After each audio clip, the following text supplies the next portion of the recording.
जय जय सिया राम। श्री राधे राधे। छोटे भाई समेत प्रभु के चरण पकड़ना और कहना कि आप दीन बंधु हैं, शरणागत के दुखों को हरने वाले हैं और मैं मन वचन और कर्म से आपके चरणों की अनुरागिणी हूँ। फिर स्वामी, आपने मुझे किस अपराध से त्याग दिया? अवगुण मो एक मोर मैं माना, बिछुरत प्राण न कीन्ह पयाना। हाँ, एक दोष मैं अपना अवश्य मानती हूँ कि आपका वियोग होते ही मेरे प्राण नहीं चले गए, किंतु हे नाथ, यह तो नेत्रों का अपराध है जो प्राणों के निकलने में हठपूर्वक बाधा देते हैं। विरह अग्नि है, शरीर रूई है और श्वास पवन है। इस प्रकार अग्नि और पवन का संयोग होने से यह शरीर क्षण मात्र में जल सकता है, परंतु नेत्र अपने हित के लिए प्रभु का स्वरूप देखकर सुखी होने के लिए जल आंसू बरसाते हैं, जिससे विरह की आग से भी देह जलने नहीं पाती। सीता जी की विपत्ति बहुत बड़ी है। हे दीन दयालु, वह बिना कहीं ही अच्छी है कहने से आपको बड़ा क्लेश होगा। हे करुणा निधान, उनका एक एक पल कल्प के समान बीतता है। अतः हे प्रभु, तुरंत चलिए और अपनी भुजाओं के बल से दुष्टों के दल को जीतकर सीता जी को लंका से ले आइए। सीता जी का दुख सुनकर सुख के धाम प्रभु के कमल नेत्रों में जल भर आया और वे बोले, मन वचन और शरीर से जिसे मेरी ही गति मेरा ही आश्रय है, उसे क्या स्वप्न में भी विपत्ति हो सकती है? हनुमान जी ने कहा कि हे प्रभु, विपत्ति तो वही है जब आपका भजन स्मरण न हो। हे प्रभु, राक्षसों की बात ही कितनी है, आप शत्रुओं को जीतकर जानकी जी को ले आएंगे। भगवान कहने लगे कि हे हनुमान, सुन, तेरे समान मेरा उपकारी देवता, मनुष्य और मुनि कोई भी शरीरधारी नहीं है। मैं तेरा प्रत्युपकार बदले में उपकार तो क्या करूं? मेरा मन भी तेरे सामने नहीं हो सकता। हे पुत्र, सुन, मैंने मन में खूब विचार करके देख लिया कि मैं तुझसे उऋण अब कभी नहीं हो सकता। देवताओं के रक्षक प्रभु बार बार हनुमान जी को देख रहे हैं। नेत्रों में प्रेमाश्रुओं का जल भर गया और शरीर प्रभु का अत्यंत आज पुलकित हो गया है। प्रभु के वचन सुनकर और उनके प्रसन्न मुख तथा पुलकित अंगों को देखकर हनुमान जी आज हर्षित हो गए और प्रेम में विकल होकर हे भगवान, मेरी रक्षा करो, रक्षा करो कहते हुए श्री रामचंद्र जी के चरणों पर गिर पड़ते हैं। प्रभु उनको बार बार उठाना चाहते हैं, परंतु प्रेम में डूबे हुए हनुमान जी को चरणों से उठाना सुहाता नहीं। प्रभु का कर कमल हनुमान जी के सिर पर है। उस स्थिति का स्मरण करके शिव जी आज प्रेम मग्न होते जा रहे हैं। फिर मन को सावधान करके शंकर जी अत्यंत सुंदर कथा कहने लगे। हनुमान जी को उठाकर प्रभु ने हृदय से लगाया और हाथ पकड़कर अपने अत्यंत निकट आज बैठा लिए। हे हनुमान, बताओ तो, रावण के द्वारा सुरक्षित लंका और उसके बड़े बांके किले को तुमने किस तरह जलाया? हनुमान जी ने प्रभु को प्रसन्न जाना और वे अभिमान रहित वचन बोले। बंदर का बस यही बड़ा पुरुषार्थ है कि वह एक डाल से दूसरी डाल पर चला जाता है। मैंने जो समुद्र लांघकर सोने का नगर जलाया और राक्षसों को मारकर अशोक वन को उजाड़ डाला, यह सब तो हे रघुनाथ जी आप ही का प्रताप है। हे नाथ, इसमें मेरी कोई प्रभुताई या मेरी कोई बड़ाई तो है ही नहीं। हे प्रभु, जिस पर आप प्रसन्न हों उसके लिए कुछ भी कठिन नहीं है। आपके प्रभाव से रूई जो स्वयं बहुत जल्दी जल में जल जाने वाली वस्तु है, बड़वानल को निश्चय ही जला सकती है, अर्थात असंभव भी संभव हो सकता है। हे नाथ, हनुमान जी कहते हैं कि हे नाथ, मुझे अत्यंत सुख देने वाली अपनी निश्चल भक्ति कृपा करके दीजिए। हनुमान जी की अत्यंत सरल वाणी सुनकर हे भवानी, तब प्रभु श्री रामचंद्र जी ने एवमस्तु अर्थात ऐसा ही हो भगवान ने कहा। हे उमा, जिसने श्री रामचंद्र जी का स्वभाव जान लिया, उसे भजन छोड़कर दूसरी बात ही नहीं सुहाती। यह स्वामी सेवक का संवाद जिसके हृदय में आ गया, वही श्री रघुनाथ चंद्र जी के चरणों की भक्ति को पा लिया। प्रभु के वचन सुनकर वानरगण कहने लगे, कृपालु आनंद कंद श्री रामचंद्र जी की जय हो, जय हो, जय हो। तब श्री रघुनाथ जी ने कपिराज सुग्रीव को बुलाया और कहा कि कपिराज, अब चलने की तैयारी किया जाए। अब विलंब किस कारण किया जाए? वानरों को तुरंत आज्ञा दो। भगवान की यह लीला रावण वध की तैयारी देखकर बहुत से फूल बरसाकर और हर्षित होकर देवता आकाश में अपने अपने लोक की ओर जाने लगे। वानर राज सुग्रीव ने शीघ्र ही वानरों को बुलाया। सेनापतियों के समूह आ गए। वानर भालुओं का झुंड अनेक रंगों के हैं और उनमें सभी अतुलित बल के धाम हैं। वानर राज सुग्रीव वे प्रभु के चरण कमलों में सिर नवाते हैं। महान बलवान रीछ और बानर गरज रहे हैं। श्री रामचंद्र जी ने बानरों की सारी सेना देखी, तब कमल नेत्रों से कृपा पूर्वक उनकी ओर दृष्टि डाली। राम कृपा का बल पाकर श्रेष्ठ बानर मानो पंख वाले बड़े पर्वत हो गए। तब श्री रामचंद्र जी ने हर्षित होकर प्रस्थान कूच किया। अनेक सुंदर और वहां शुभ शकुन होने लगे। जिनकी कृति सब मंगलों से पूर्ण है, उनके प्रस्थान के समय शकुन होना यह नीति है, लीला की मर्यादा है। प्रभु का प्रस्थान जानकी जी ने भी जान लिया। उनके आज बाएं अंग फड़क रहे हैं, मानो कह देते हैं कि प्रभु अब आ रहे हैं। जानकी जी ने जो जो शकुन देख रहे थे, वही वही रावण के लिए सब अपशगुन प्रारंभ आज हो गए। सेना चली, उसका वर्णन कौन कर सकता है। असंख्य वानर और भालू गर्जना करने लगे। नख ही जिनके शस्त्र हैं, वे इच्छानुसार सर्वत्र बेरोक टोक चलने वाले रीछ बानर पर्वतों और वृक्षों को धारण किए, कोई आकाश मार्ग से, कोई पृथ्वी पर चले जा रहे हैं। वे सिंह के समान गर्जना कर रहे हैं। उनके चलने और गर्जन से दिशाओं के हाथी विचलित होकर इधर उधर चिघाड़ रहे हैं। दिशाओं के हाथी चिघाड़ने लगे, पृथ्वी डोलने लगी, पर्वत चंचल हो गए, कांपने लगे और समुद्र खलबला उठे। गंधर्व देवता मुनि नाग किन्नर सब के सब मन में आज बड़े हर्षित हो गए।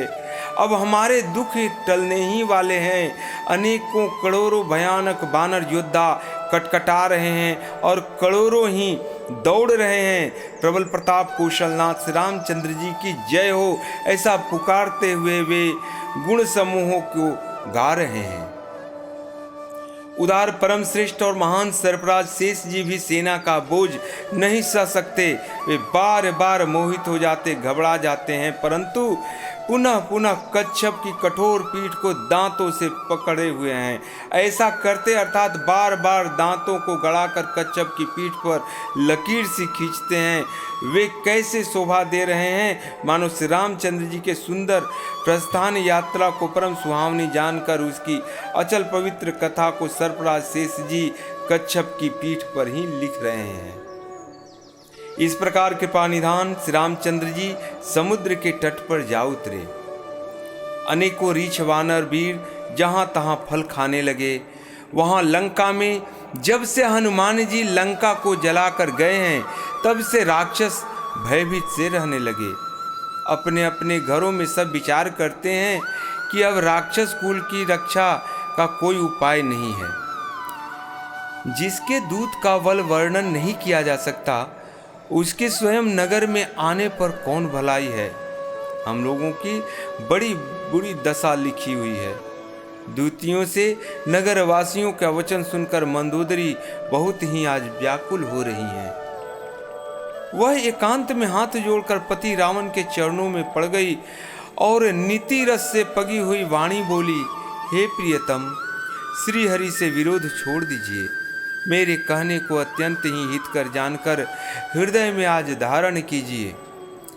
जिनके दूत की करनी का विचार करते ही अर्थात स्मरण मन में आते ही राक्षसों की स्त्रियों के गर्भ गिर जाते हैं। हे प्यारे स्वामी, यदि भला चाहते हैं तो अपने मंत्री को बुलाकर उसके साथ उनकी स्त्री को वापस भेज दीजिए। सीता आपके कुल रूपी कमलों के वन को दुख देने वाली जाड़े की रात्रि के समान आई है। हे नाथ सुनिए, सीता को दिए लौटाए बिना शंभु और ब्रह्मा के किए भी आपका भला नहीं हो सकता है। श्री राम के बाण सर्पों के समूह के समान है और राक्षसों के समूह मेढक के समान। जब तक वे इन्हें ग्रस्त नहीं लेते, निगल नहीं जाते, तब तक हठ छोड़कर उपाय कर लीजिए। मूर्ख और जगत प्रसिद्ध अभिमानी रावण कानों से उनकी वाणी सुनकर खूब हंसा और बोला, स्त्रियों का स्वभाव सचमुच ही बहुत डरपोक होता है, मंगल में भी भय करती है। तुम्हारा मन हृदय बहुत ही कच्चा अर्थात बहुत ही कमजोर है। यदि बानरों की सेना आवेगी तो बेचारे राक्षस उसे खाकर अपना जीवन निर्वाह कर जाएंगे। लोकपाल भी जिसके डर से कांपते हैं, उसकी स्त्री डरती हो, यह बड़ी हंसी की बात है। रावण ने ऐसा कहकर हंसकर उसे हृदय से लगा लिया और ममता बढ़ाकर अधिक स्नेह दर्शाकर वह अपने सभा की ओर चला गया। मंदोदरी हृदय में चिंता करने लगी कि पति पर आज विधाता प्रतिकूल हो गए हैं। विधाता की नजर आज मेरे पति पर उल्टा पड़ रही है। ज्यों ही वह सभा में जाकर बैठा, उसने ऐसी खबर पाई कि शत्रु की सारी सेना समुद्र के उस पार आ गई है। उसने मंत्रियों से पूछा कि उचित सलाह कहिए, अब क्या करना चाहिए। तब वे सब हंसे और बोले कि चुप किए रहिए, इसमें सलाह की कौन सी बात है। आपने देवताओं और राक्षसों को जीत लिया, तब तो कुछ श्रम नहीं हुआ, फिर मनुष्य और बानर किस गिनती में आते हैं। सचिव वैद्य गुरु तीन जो, प्रिय बोलहि भय आस। राज धर्म तन तीन कर, होई बेगहि नास। मंत्री, वैद्य, गुरु, ये तीन यदि अप्रसन्नता अर्थात भय अर्थात लाभ आशा के कारण हित की बात न कहकर प्रिय बोलते हैं, तो क्रमशः राज्य, शरीर और धर्म, इन तीन का शीघ्र ही नाश हो जाता है। रावण के लिए भी वही सहायता संयोग आ बनी है। मंत्री उसे सुना कर मुंह पर स्तुति करते हैं। इसी समय अवसर जानकर वहां विभीषण जी आते हैं। उन्होंने बड़े भाई के चरणों में सिर नवाया, फिर वे सिर नवाकर अपने आसन पर बैठ गए और आज्ञा पाकर ये वचन बोले, हे कृपालु, जब आपने मुझसे बात राय पूछी ही है, तो हे तात, मैं अपनी बुद्धि के अनुसार आपके हित की बात करना चाहता हूँ। जो मनुष्य अपना कल्याण, सुंदर यश, शुभ बुद्धि, शुभ गति और नाना प्रकार के सुख चाहता हो, वह हे स्वामी पर स्त्री के ललाट को चौथ के चंद्रमा की तरह त्याग दे। अर्थात जैसे लोग चौथ के चंद्रमा को नहीं देखते, उसी प्रकार पर स्त्री के मुख को नहीं देखना चाहिए। 14 भुवन का एक ही स्वामी है। काम क्रोध मद लोभ सब, नाथ नरक के पंथ। सब परिहरि रघुबीर ही, भजहु भजहि जेहि संत। विभीषण जी कहते हैं कि हे नाथ, काम, क्रोध, मद और लोभ, ये सब नरक के रास्ते हैं। इन सब को छोड़कर श्री रामचंद्र जी को भजिए, जिन्हें संत सतपुरुष हमेशा भजते रहते हैं। हे तात, राम मनुष्यों के ही राजा नहीं हैं, वे समस्त लोकों के स्वामी और कालों के भी काल हैं। वे संपूर्ण ऐश्वर्य, यश, श्री, धर्म, वैराग्य एवं ज्ञान के भंडार भगवान हैं। वे निरामय अर्थात विकार रहित, अजन्मा, व्यापक, अजेय, अनादि और अनंत ब्रह्म हैं। विभीषण जी कहते हैं कि उन कृपा के समुद्र भगवान ने पृथ्वी, ब्राह्मण, गौ और देवताओं की हित करने के लिए ही मनुष्य रूप में धारण किया है।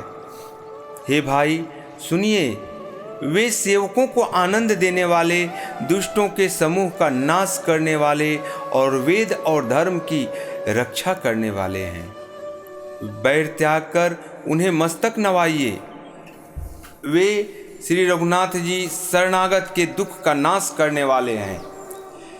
नाथ, उन प्रभु सर्वेश्वर को जानकी जी दे दीजिए और बिना ही कारण स्नेह करने वाले श्री रामचंद्र जी को आज से भजन कीजिए, उनका स्मरण कीजिए। जिसे संपूर्ण जगत से द्रोह करने का पाप लगा है, शरण जाने पर प्रभु उसका भी त्याग नहीं करते।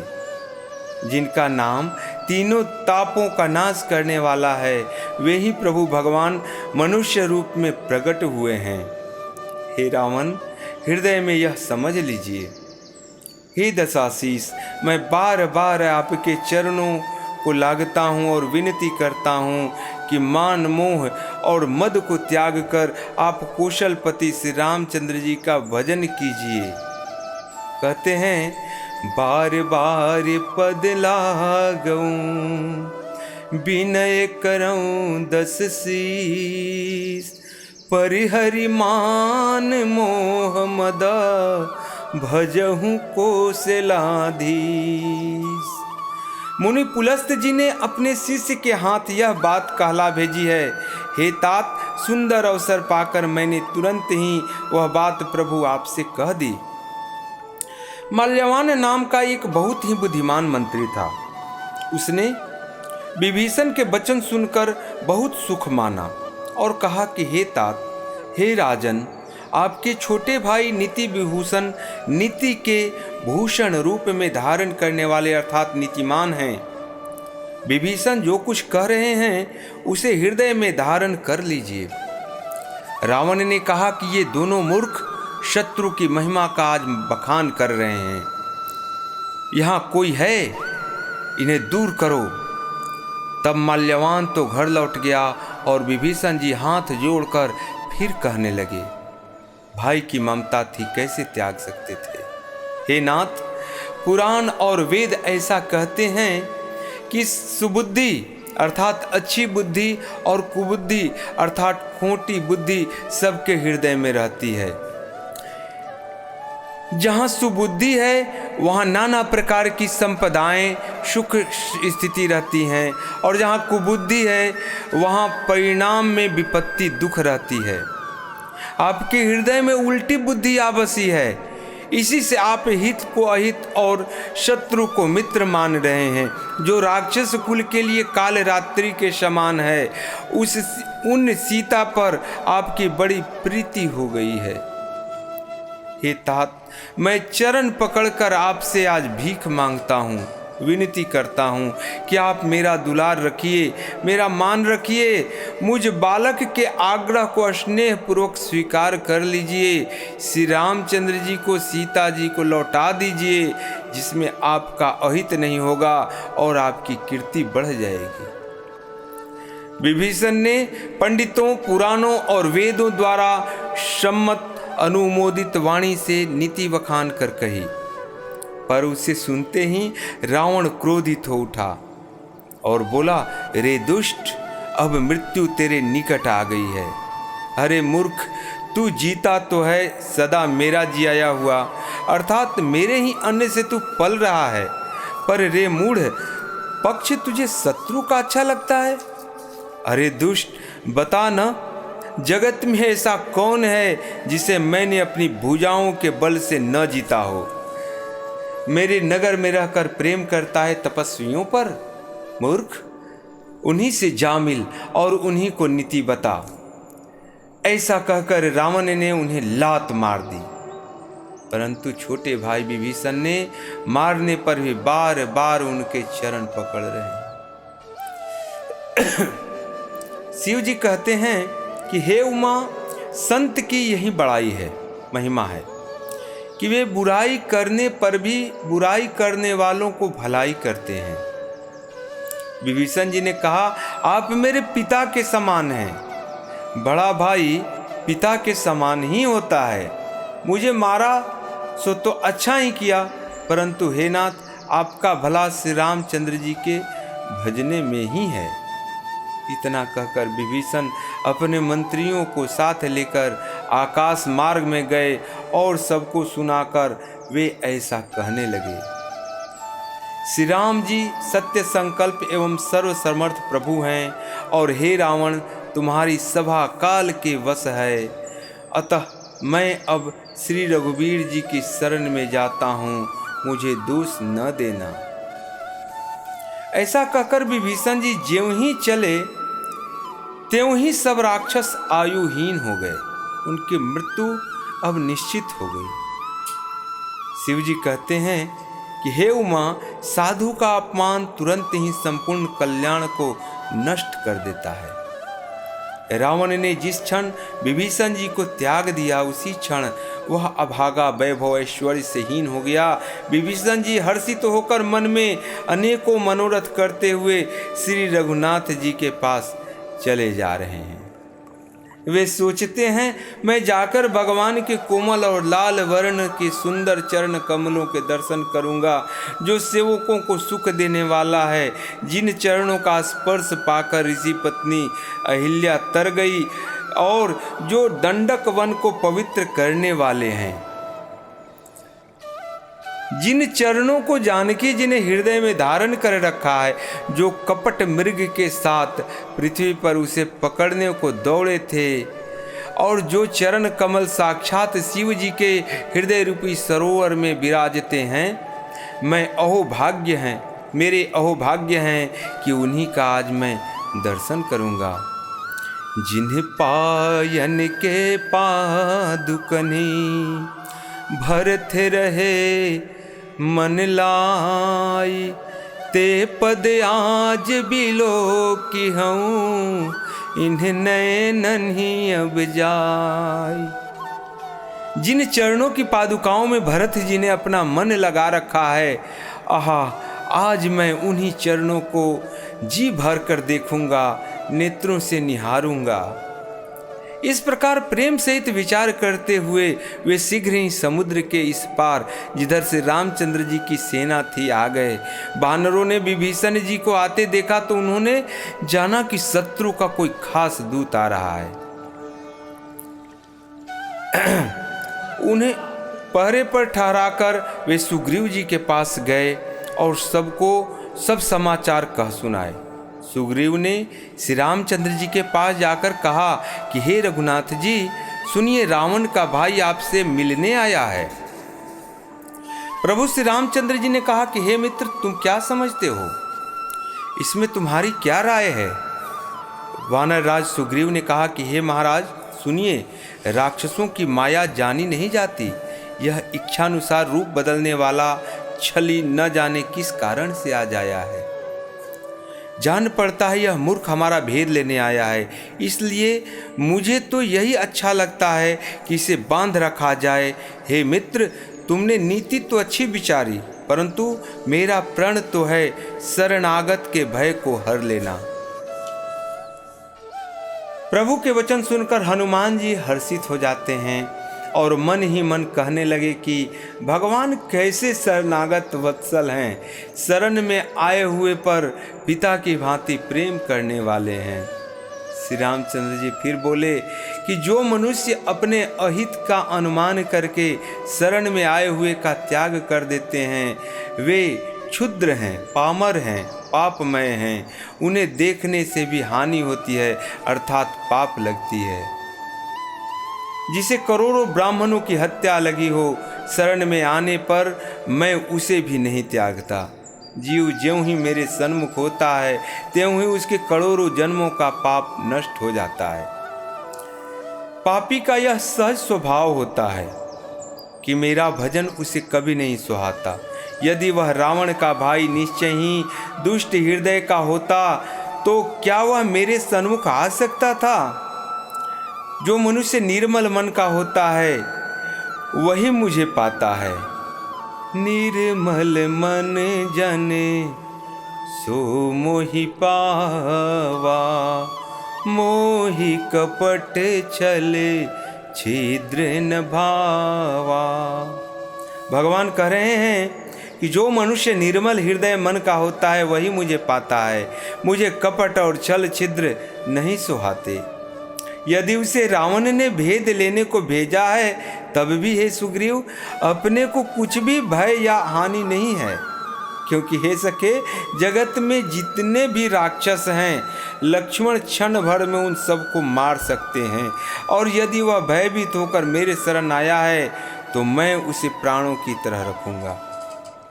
कृपा के धाम श्री रामचंद्र जी ने हंसकर कहा, दोनों ही स्थितियों में उसे ले आओ। तब अंगद और हनुमान जी सहित सुग्रीव जी कृपालु श्री रामचंद्र की जय हो ऐसा कहते हुए चले। विभीषण जी को आदर सहित आगे करके वानर फिर वहां चले जहां करुणा के खान श्री रघुनाथ जी थे। नेत्रों के आनंद दान देने वाले अत्यंत सुखद दोनों भाइयों को विभीषण जी दूर से ही आज देख रहे हैं। फिर शोभा के धाम श्री रामचंद्र जी को देखकर वे पलक मारना रोककर ठिठक कर स्तब्ध होकर एक टक देखते ही रह गए। भगवान की विशाल भुजाएं हैं, लाल कमल के समान नेत्र हैं और शरणागत के भय का नाश करने वाला श्यामला सुंदर शरीर है। सिंह के से कंधे हैं, विशाल वक्षस्थल, चौड़ी छाती अत्यंत शोभा दे रही है। असंख्य कामदेवों के मन को मोहित करने वाला मुख है। भगवान के स्वरूप को देखकर विभीषण जी के नेत्रों में प्रेमाश्रुओं का जल भर आया और शरीर अत्यंत पुलकित हो गया। फिर मन में धीरज धरकर उन्होंने कोमल वचन कहे, हे नाथ, हे दशमुख रावण, हे नाथ, मैं दशमुख रावण का भाई हूँ। हे देवताओं के रक्षक, मेरा जन्म राक्षस कुल में हुआ है। मेरा तामसी शरीर है, स्वभाव से ही मुझे पाप प्रिय है।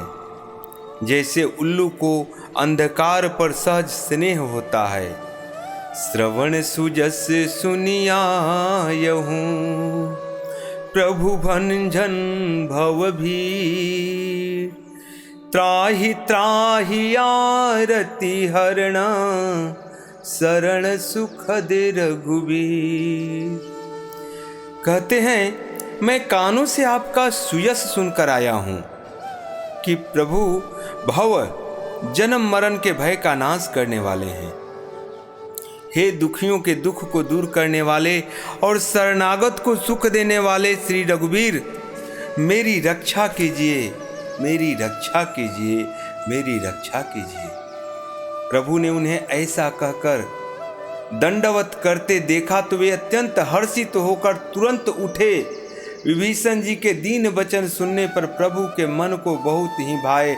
उन्होंने अपनी विशाल भुजाओं से पकड़कर उनको अपने हृदय से लगा लिया। छोटे भाई लक्ष्मण सहित गले मिलकर उनको अपने पास बैठाकर श्री रामचंद्र जी भक्तों के भय को हरने वाले वचन बोले, हे लंकेश, परिवार सहित अपनी कुशल कहो। तुम्हारी निवास बुरी जगह पर है, दिन रात दुष्टों की मंडली में बसते हो। ऐसी दशा में हे सखे, हे मित्र, तुम्हारा धर्म किस प्रकार निभता है मैं तुम्हारी सब रीति आचार व्यवहार जानता हूँ। तुम अत्यंत नीति निपुण हो, तुम्हें अनीति नहीं सुहाती। हे तात, नरक में रहना वरन अच्छा है, परंतु विधाता दुष्ट का संग न दे। विभीषण जी ने कहा कि हे रघुनाथ जी, अब आपके चरणों के दर्शन कर कुशल से हूँ। जो आपने अपना सेवक जानकर मुझ पर इतनी दया की है, जब तक जीव की कुशल नहीं और न स्वप्न में भी उसके मन को शांति है, जब तक वह सुख के घर काम विषय कामना को छोड़कर भगवान श्री रामचंद्र जी को नहीं भजता है। लोभ मोह मत्सर मद और मान आदि अनेकों दुष्ट तभी तक हृदय में बसते हैं जब तक कि धनुष बाण और कमर में तरकस धारण किए हुए श्री रघुनाथ चंद्र जी को जो हृदय में नहीं बसाते हैं। ममता पूर्ण अंधेरी रात है जो राग द्वेष रूपी उल्लुओं को सुख देने वाली है। वह ममता रूपी रात्रि तभी तक जीव के मन में बसती है जब तक प्रभु आपका प्रताप रूपी सूर्य उदय नहीं होता। हे रघुनाथ जी, आपके चरणारविंद के दर्शन कर अब मैं कुशल से हूँ। मेरे भारी भय आज मिट गए। हे कृपालु, आप जिस पर अनुकूल होते हैं उसे तीनों प्रकार के भवशूल अर्थात आध्यात्मिक, अधिदैविक और अधिभौतिक ताप नहीं व्यापते। मैं अत्यंत नीच स्वभाव का राक्षस हूँ। मैंने कभी शुभ आचरण तो किया ही नहीं, जिनका रूप मुनियों के भी ध्यान में नहीं आता, उन प्रभु ने स्वयं हर्षित होकर मुझे हृदय से लगा लिया। हे कृपा और सुख के पुंज श्री रामचंद्र जी, मेरा अत्यंत असीम सौभाग्य है जो मैंने ब्रह्मा और शिव के द्वारा सेवित युगल चरण कमलों को अपने नेत्रों से आज देखा। श्री रामचंद्र जी ने कहा कि हे सखा सुनो, मैं तुम्हें अपना स्वभाव कहता हूँ, जिसे कागभूषुंडी जी, शिव जी और पार्वती जी भी जानती हैं। कोई मनुष्य संपूर्ण जड़ चेतन जगत का द्रोही हो, यदि वह भी भयभीत होकर मेरी शरण तक कर आ जाए और मद मोह और नाना प्रकार के छल कपट को त्याग दे, तो मैं उसे बहुत शीघ्र साधु के समान कर देता हूँ। माता पिता भाई पुत्र स्त्री शरीर धन घर मित्र और परिवार, इन सब के ममत्व रूपी तागों को बटोर कर और उन सब की एक डोरी बटकर उसके द्वारा तो अपने मन को मेरे चरणों में बांध देता है, अर्थात सारे सांसारिक संबंधों का केंद्र मुझे बना लेता है। जो समदर्शी है, जिसे कुछ इच्छा नहीं है और जिसके मन में हर्ष शोक और भय नहीं है, ऐसा सज्जन मेरे हृदय में कैसे बसता है जैसे लोभी के हृदय में धन बसता है। तुम सरीखे संत ही मुझे प्रिय है। मैं और किसी को निहोरे की कृतज्ञतावश देह धारण नहीं करता। जो सगुण साकार भगवान के उपासक हैं, दूसरे के हित में लगे रहते हैं और नीति और नियमों में दृढ़ हैं और जिन्हें ब्राह्मणों के चरणों में प्रेम है, वे मनुष्य मेरे प्राणों के समान हैं। हे लंकापति सुनो, तुम्हारे अंदर उपर्युक्त सब गुण हैं, इससे तुम मुझे अत्यंत ही प्रिय हो। श्री रामचंद्र जी के वचन को सुनकर सब वानरों के समूह कहने लगे, कृपा के समूह श्री रामचंद्र जी की जय हो, जय हो, जय हो। प्रभु की वाणी सुनते हैं और उसे कानों के लिए अमृत जानकर विभीषण जी अघाते नहीं, वे बार बार श्री रामचंद्र जी के चरण कमलों को पकड़ते हैं। अपार प्रेम है, हृदय में आज प्रेम समा नहीं रहा है। विभीषण जी ने कहा कि हे देव, हे चराचर जगत के स्वामी, हे शरणागत की रक्षा करने वाले, हे सबके हृदय के भीतर की बात को जानने वाले, सुनिए। मेरे हृदय में पहले कुछ वासना थी, वह प्रभु के चरणों के प्रतिरूपी नदी में आज बह गई। अब तो हे कृपालु शिव जी के मन को सदैव प्रिय लगने वाली अपनी पवित्र भक्ति मुझे दीजिए। एवं मस्तु ऐसा ही हो कहकर रणधीर प्रभु श्री राम जी ने तुरंत ही समुद्र के से जल मंगवाए और कहा कि हे सखा, यद्यपि तुम्हारी इच्छा नहीं है पर जगत में मेरा दर्शन अमोघ है, वह निष्फल नहीं हो जाता। ऐसा कहकर श्री रामचंद्र जी ने उनका राज तिलक कर दिया। आकाश से आज पुष्प की अपार वृष्टि होने लगी। श्री रामचंद्र जी ने रावण के क्रोध रूपी अग्नि में जो अपनी विभीषण की श्वास वचन रूपी पवन से प्रचंड हो रही थी, जलते हुए विभीषण को बचा लिया और उसे अखंड राज दे दिया। जो संपत्ति शिव रावण ही दीन्हि दिए 10 मात, सोई संपदा विभीषण ही सकुचि दीन्हि रघुनाथ। शिव जी ने जो संपत्ति रावण को 10 सिरों की बलि देने पर दी थी, वही संपत्ति श्री रघुनाथ जी ने विभीषण को बहुत संकोचिते हुए दे दिए। ऐसे परम कृपालु प्रभु को छोड़कर जो मनुष्य दूसरे को भजते हैं, वे बिना सींग पूंछ के पशु हैं। अपना सेवक जानकर विभीषण को श्री रामचंद्र जी ने अपना लिया। प्रभु का स्वभाव वानर कुल के मन को बहुत भाया। फिर सब कुछ जानने वाले, सबके हृदय में बसने वाले, सर्वरूप सब रूपों में प्रकट, सबके रहित, उदासीन कारण से भक्तों पर कृपा करने के लिए मनुष्य बने हुए तथा राक्षसों के कुल का नाश करने वाले श्री रामचंद्र जी की नीति की रक्षा करने वाले वचन बोले।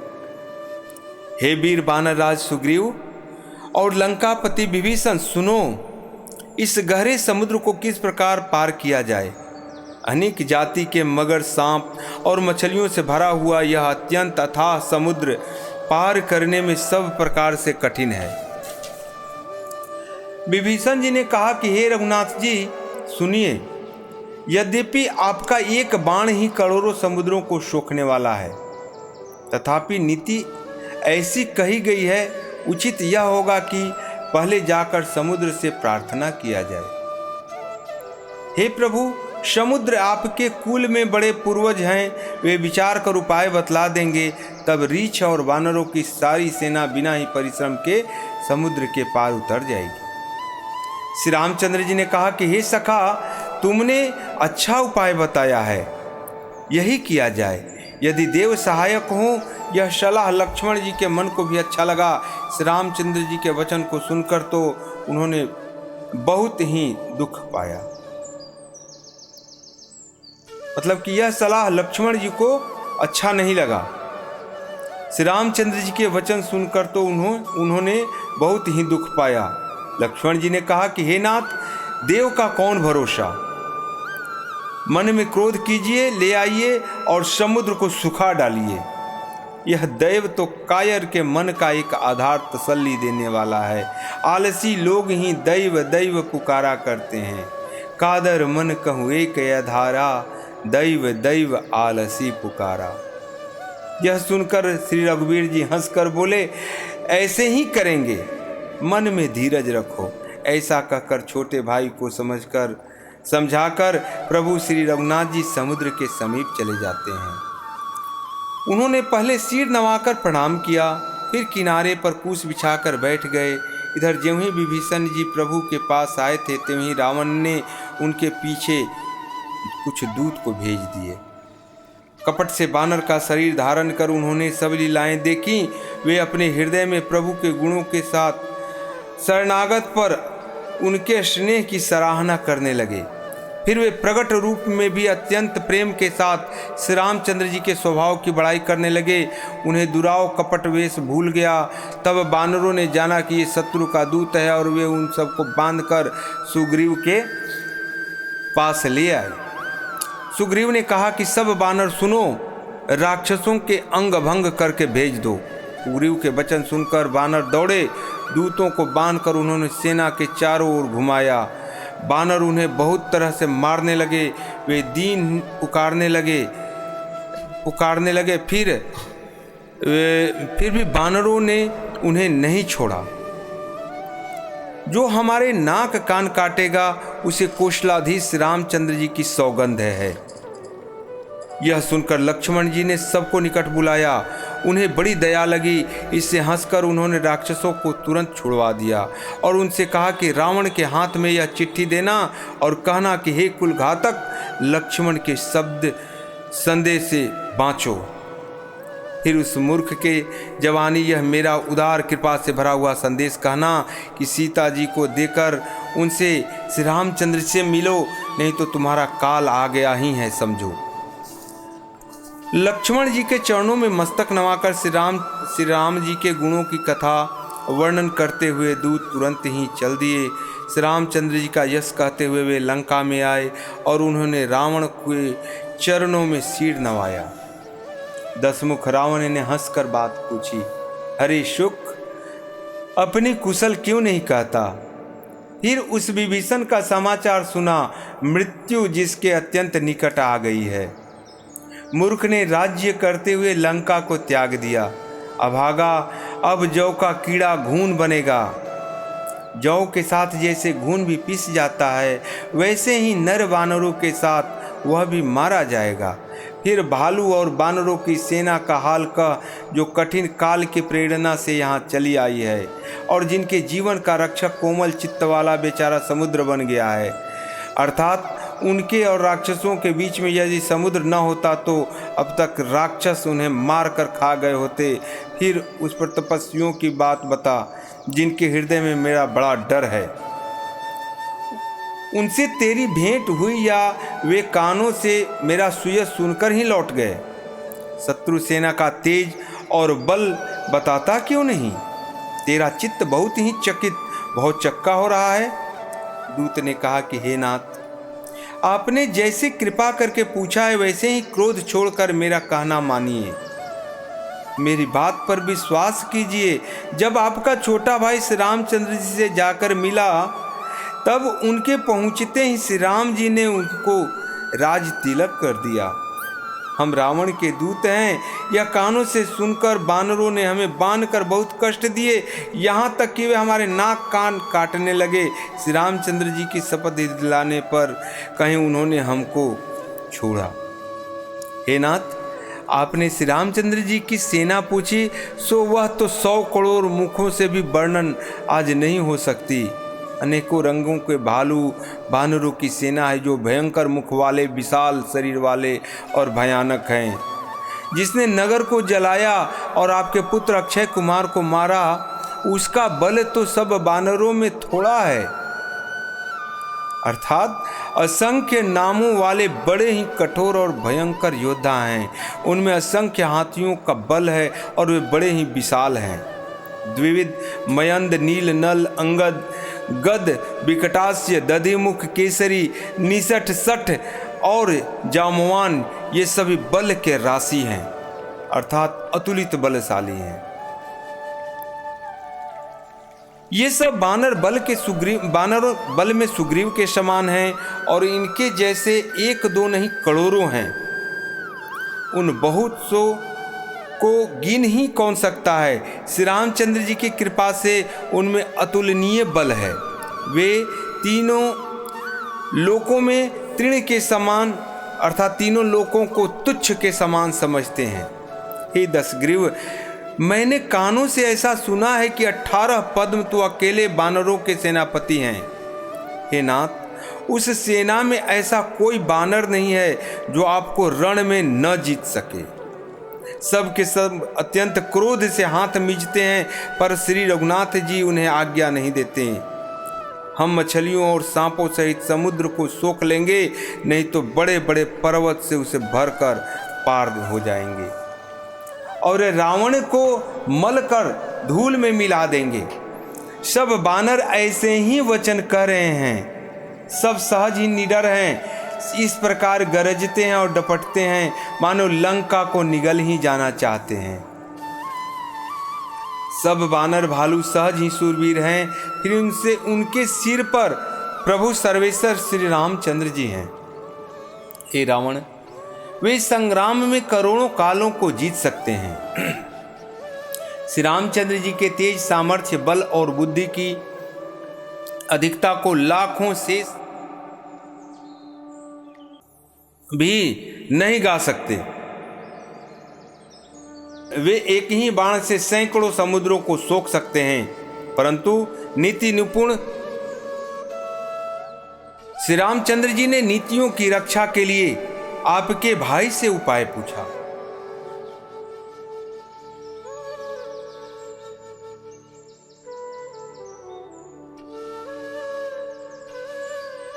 उनके आपके भाई के वचन सुनकर वे समुद्र से राह मांग रहे हैं और उनके मन में कृपा भरी है, इसलिए वे उसे सोखते नहीं। दूत के ये वचन सुनते ही रावण खूब हंसा और बोला कि जब ऐसी बुद्धि है तभी तो बानरों के सहायक बनाया है। स्वाभाविक ही डरपोक विभीषण के वचन को प्रमाण करके उन्होंने समुद्र से मचलना बालहट ठाना है। अरे मूर्ख, झूठी बड़ाई क्या करता है? बस मैंने शत्रु राम के बल और बुद्धि की था पाली। जिसके विभीषण जैसा डरपोक मंत्री हो, उसे जगत में विजय और विभूति ऐश्वर्य कहाँ? दुष्ट रावण के वचन सुनकर दूत को क्रोध भर आया। उसने मौका समझकर पत्रिका निकाली और कहा, श्री रामचंद्र जी के छोटे भाई लक्ष्मण ने यह पत्रिका आपको दी है। हे नाथ, इससे बचवाकर छाती ठंडा कीजिए। रावण ने हंसकर उसे बाएं हाथ से लिया और मंत्री को बुलाकर वह मूर्ख उसे बचवाने लगा। पत्रिका में लिखा था, अरे मूर्ख, केवल बातों से ही मन को रिझाकर अपने कुल को नष्ट भ्रष्ट न कर। श्री रामचंद्र जी से विरोध करके तो विष्णु, ब्रह्मा और महेश की शरण में जाने पर भी अब नहीं बच सकता। या तो अभिमान छोड़कर अपने छोटे भाई विभीषण की भांति प्रभु के चरण कमलों का भ्रमण बन जा, अथवा रे दुष्ट, श्री राम जी के बाण रूपी अग्नि में परिवार सहित पतिंगा हो जा, अर्थात दोनों में से जो अच्छा लगे वही कर। पत्रिका सुनते ही रावण मन में भयभीत हो गया, परंतु मुख से ऊपर से मुस्कुराता हुआ वह सबको सुनाकर कहने लगा, जैसे कोई पृथ्वी पर पड़ा हुआ हाथ से आकाश को पकड़ने की चेष्टा करता हो, वैसे ही यह छोटा तपस्वी लक्ष्मण वाग विलास करता है, अर्थात डींग हाँकता है। दूत ने कहा कि हे नाथ, अभिमानु स्वभाव को छोड़कर इस पत्रिका में लिखी सब बातों को मान लीजिए, इसको सत्य समझिए। क्रोध छोड़कर मेरा वचन सुनिए। हे नाथ, श्री रामचंद्र जी से वैर को त्याग दीजिए। यद्यपि श्री रघुवीर समस्त लोकों के स्वामी हैं, पर उनका स्वभाव अत्यंत ही कोमल है। मिलते ही प्रभु आप पर कृपा करेंगे और आपका एक भी अपराध वे अपने हृदय में नहीं रखेंगे। जानकी जी, श्री रघुनाथ जी को लौटा दीजिए। हे प्रभु, इतना कहना मेरा मानिए। जब उस दूत ने जानकी को देने के लिए कहा, तब दुष्ट रावण ने एक लात मारी। वह भी विभीषण की भांति चरणों में सिर नवाकर वहीं चला जहां कृपा सागर श्री रघुनाथ जी विराज रहे थे। प्रणाम कर उसने अपनी कथा सुनाई और श्री रामचंद्र जी की कृपा से अपनी गति मुनि का स्वरूप पाई। शिव जी कहते हैं कि हे पार्वती, वह दूत ज्ञानी मुनि था। अगस्त ऋषि के श्राप के कारण राक्षस बन गया था। बार बार श्री रामचंद्र जी के चरणों की वंदना करके वह मुनि अपने आश्रम को चला गया। इधर 3 दिन बीत गए, किंतु जड़ समुद्र विनय नहीं मानता। तब श्री रामचंद्र जी क्रोध सहित बोले, बिना भय के प्रीत नहीं होती है। विनय न मानत जलधि जड़, गए 3 दिन बीत। बोले राम सकोप तब, भय बिन होहिन प्रीत। हे लक्ष्मण, धनुष बाण लाओ, मैं अग्नि बाण से समुद्र को शोक डालूं।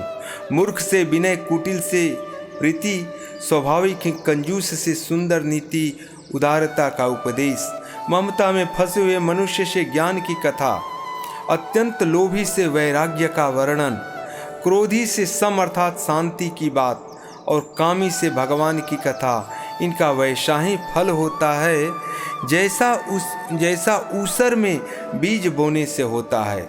अर्थात ऊसर में बीज बोने की भांति सब व्यर्थ हो जाता है।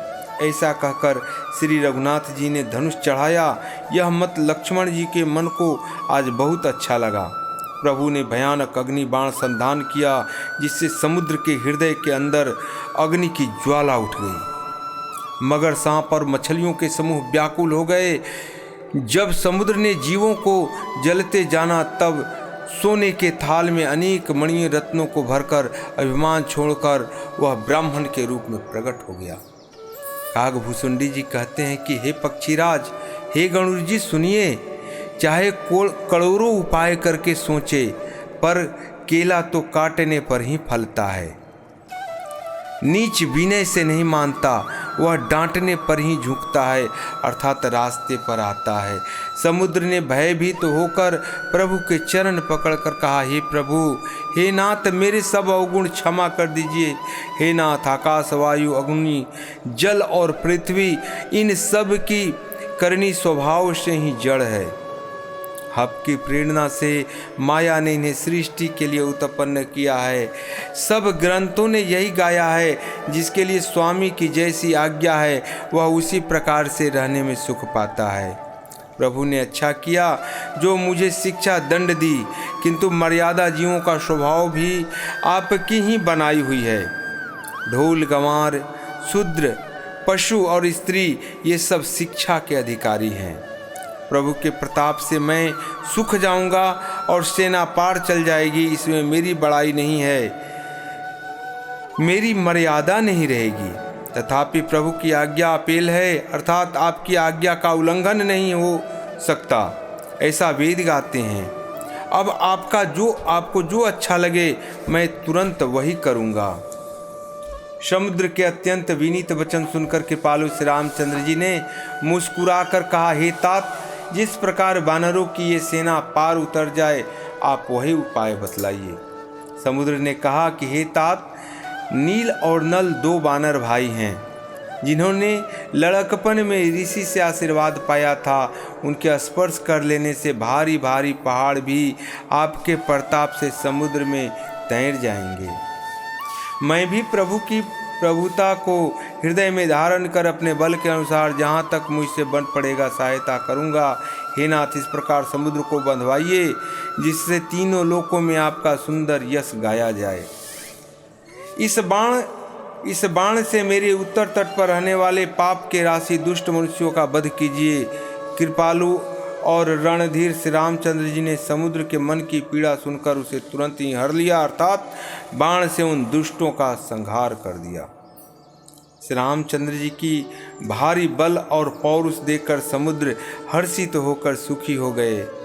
उसने उन दुष्टों का सारा चरित्र प्रभु को कह सुनाया, फिर चरणों की वंदना करके समुद्र चला गया।